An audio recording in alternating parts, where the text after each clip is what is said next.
Curious to know about young people. A couple of questions. One, what brought you here, and specifically, what brought you to this class? I'm just curious to know who I'm speaking with. Anybody? Why this class in particular? I'm kind of at the tail end of my degree, and I needed a fun semester. Mm-hmm. I wanted to take something less stressful and pleasant.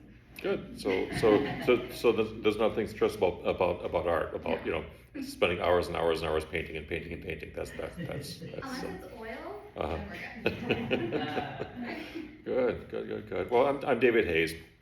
I'm very pleased and proud to have been invited by Julie Watt to come and join you today. We're speaking today about a man who's has not been with us for a long time. His name is James Richter. I have some prepared comments that I'll go with. These are the images. Did you see the show in the gallery a few weeks ago? You saw that. Okay, so these are the images that you saw in the gallery. These are primarily oils. It's strong work. So James Richter is really largely seen as an unrecognized artist. He carefully documented the post-war era in New York City over a 4-decade career. The guy was serious. He was a long-time painter. He really looked at the environment around him, and he produced a significant body of work. So he died 4 decades ago. 4 decades ago, that was before the internet. If you Google his name, his name this time last year, there would be nothing. There's absolutely no trace of the man. So what we're trying to do is create a reputation and a legacy for him, which we're doing now. We're doing through exhibitions. This show here at the Spirol Art Gallery is the second one he's had in half a century. From here, we'll have 3 additional exhibitions on the East Coast. We plan 5 exhibitions in the Midwest of the United States, and then another 5 exhibitions on the West Coast. We're going to cover the country with this work. The show at the Spirol Art Gallery at Quinnipiac Valley Community College is going to be traveling. We're also, by the way, working on a book. You'll have these photos in a series book that talks about the man and talks about his life. So we worked in Lower Manhattan. We are confident that at the time he traded notes with the giants of the art world at the time. We're talking about the late 1940s, 1950s, people like Franz Kline, Robert Motherwell, William de Kooning, Lee Krasner, who's Jackson Pollock, Helen Frankenthaler. Who's Helen Frankenthaler? Pop quiz. Who knows? You don't know. If you don't know, find out. She was a remarkable painter, just an absolutely remarkable painter. This is a person who's working in a world of men. And at the time, the arts were male-dominated. That's just the reality. And the woman's work is absolutely outstanding. So your assignment tonight, even though it's not my right to give you an assignment, is just to Google her name, Helen Frankenthaler. She has just a remarkable body of work, and you should be aware of it. If you're interested in the arts, find out what came before you and inform yourself on some of these great artists. So anyway, this James Richter hung out with these people. He had beers with them. He had coffee with them.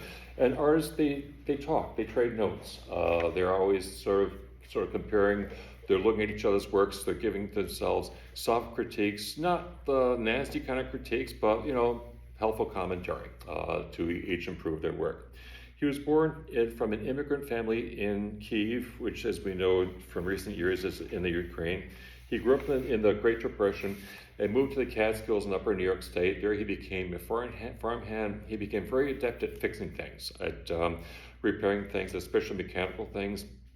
He spent his professional life working for decades for the post office. He repaired machines for the post office, big mechanical sorting machines. So that's essentially how he made his living. He was an engineer for New York City's main branch. That's how he paid the rent. The art is like with a lot of us, what he did because he liked it. So during that time, he also refined his considerable skill as a painter. He was good at what he did, fixing machines and being an engineer at the post office, but he was also a highly accomplished painter. After World War II, he's influenced by the abstract expressionists in his neighborhood. He also traveled to Sicily a lot. Every summer he would go over to Sicily, spend some months there. He also went to Provincetown in Rhode Island, which at the time had a very flourishing arts community, and still has a flourishing arts community. If you go to Provincetown and walk around, you'll see all these little galleries and boutiques and stores and coffee shops. And it's been a magnet for creative people for, well, decades, lifetimes. So it became his full-time occupation after he retired. His work is expressed through four distinct phases. In the 1940s, it was realism, cubism in the 1950s, abstract work in the 1960s, and expressionism in the 70s. His last decade, in the 1980s, which is viewed as his best work, is really a synthesis of all four of those schools. He was also a deeply humble man. He didn't like sales, believe it or not, he didn't like sales. He rarely released his paintings. He would not sell them. The bulk of his opus now is held by the James A. Richter Art Foundation, which is based in Sedona, Arizona. That's essentially the entity that manages the work, and they're the ones who make exhibitions like this one possible. So what I've been saying speaks really directly to the life of an artist, and I'm going to stop for a moment. With this class, how many of you are going to pursue this into, let's say, pursuits that where you can earn money from the painting or from design, or is this something that you enjoy doing because it's just a great class and you're going to be doing other things? I'm just curious. I don't need to know. I'm just curious.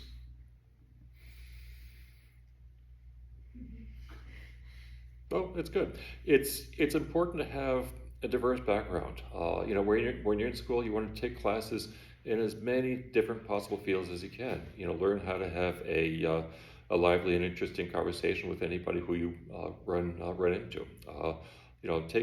Take different courses in different things, even things that challenge you, calculus, botany, German. Just for the heck of it, because it's interesting, not because you have to. So what I was going to say is that his sentiment about not wanting to sell, not wanting to show his work is not unusual. It's actually fairly typical of the life of an artist in any era.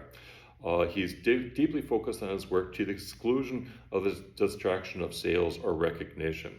The fact that he was reluctant to showcase his work in his lifetime is not unusual. To him, what matters most was the execution of work, no matter what the reward. In his case, the reward was minimal. He had his own self-satisfaction, which is important.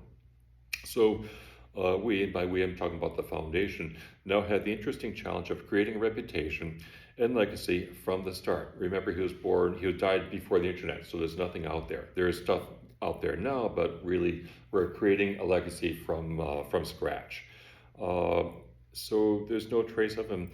Because the work is fundamentally strong, and that is strong work. I think you can see that. There's a good chance that he'll be remembered, decades and decades after he created his canvases. And that's the thing about art. Was the expression iris brevis, art's longest, life is brief, art lasts. His art will be around for decades, if not centuries. He's not here, but his work carries on, and that's true for any good work. So I kept my comments fairly brief, mindful that you've got things to do. I'm here. I drove up here from Manhattan just to be with you guys. I'd love to answer any questions, or more importantly, hear any comments that you might like to make. I'm very keen and interested to hear what you may have to say. This is just casual. You're not being graded on this. You can say whatever you like. I'm sorry, I might have missed it. How did he get discovered? He didn't. He didn't. He did not in his lifetime. Right, and here's the distinction.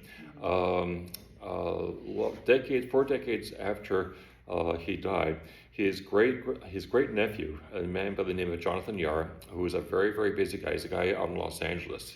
At this point, this man is actually he has multiple advanced degrees in medicine. He's a personal friend, but he's also a researcher. He spends his time, and this is where life can take you, developing therapies where he can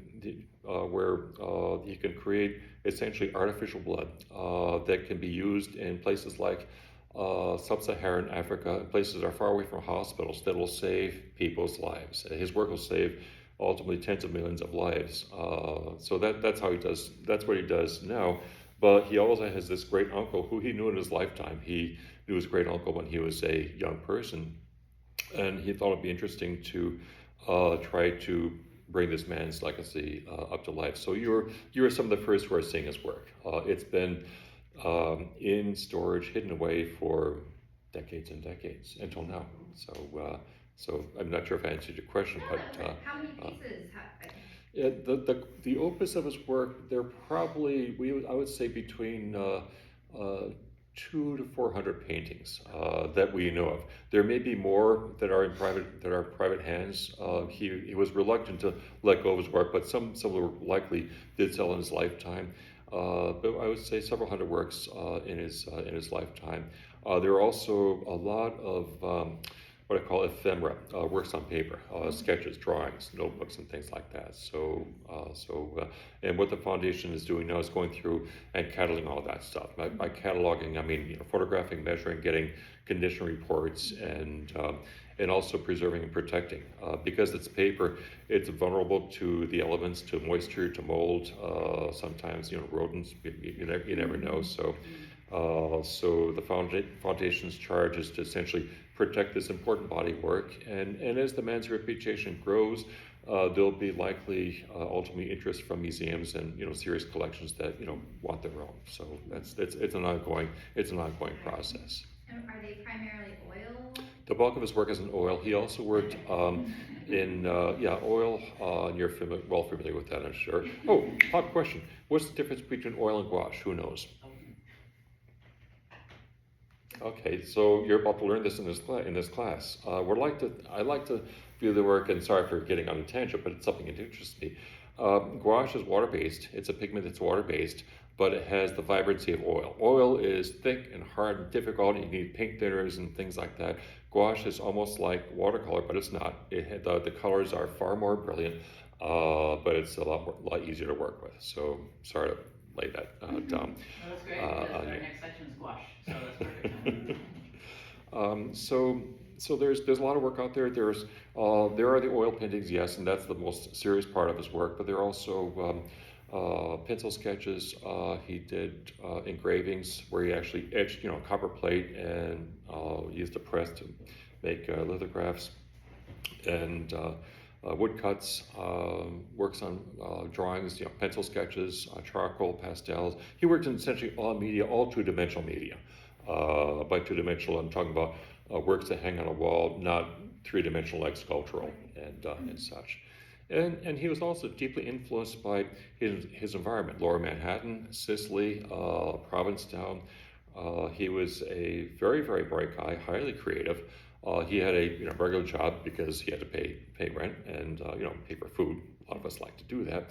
But he always had this really serious side about the art that he was able to fully develop after he in the final 4 decades of his life.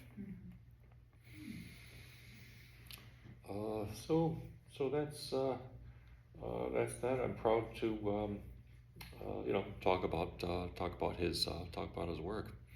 So how come the trucks cap? Do you work on trucks? Do you sell trucks? Do you like trucks? It's just all my hair. Oh, well, good.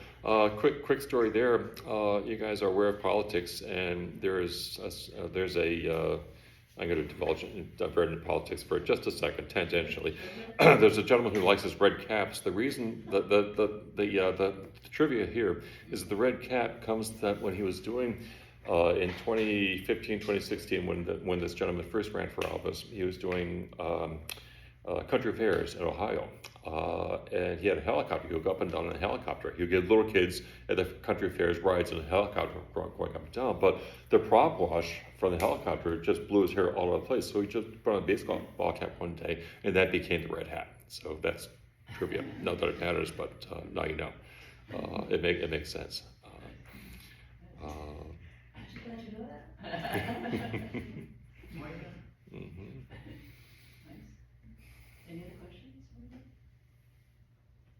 Well, I'm thrilled to be here. Thanks a lot, you guys. What's in that book? Sketches. Good. How often do you draw?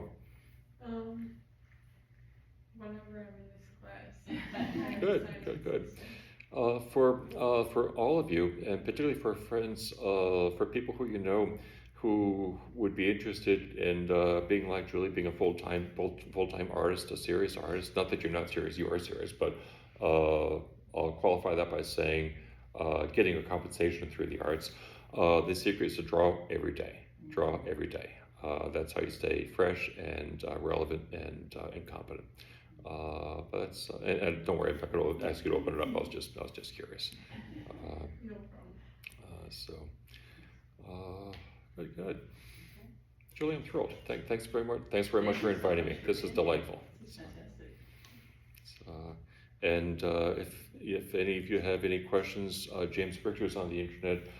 Julie knows how to get a hold of me. I'm happy to answer questions by email and such. And thank you all for having viewed the show when it was up in the gallery. We're just delighted to work with the college on that exhibition. It was really quite nice. Good. Well, thank you. This has been fun. Thanks a lot.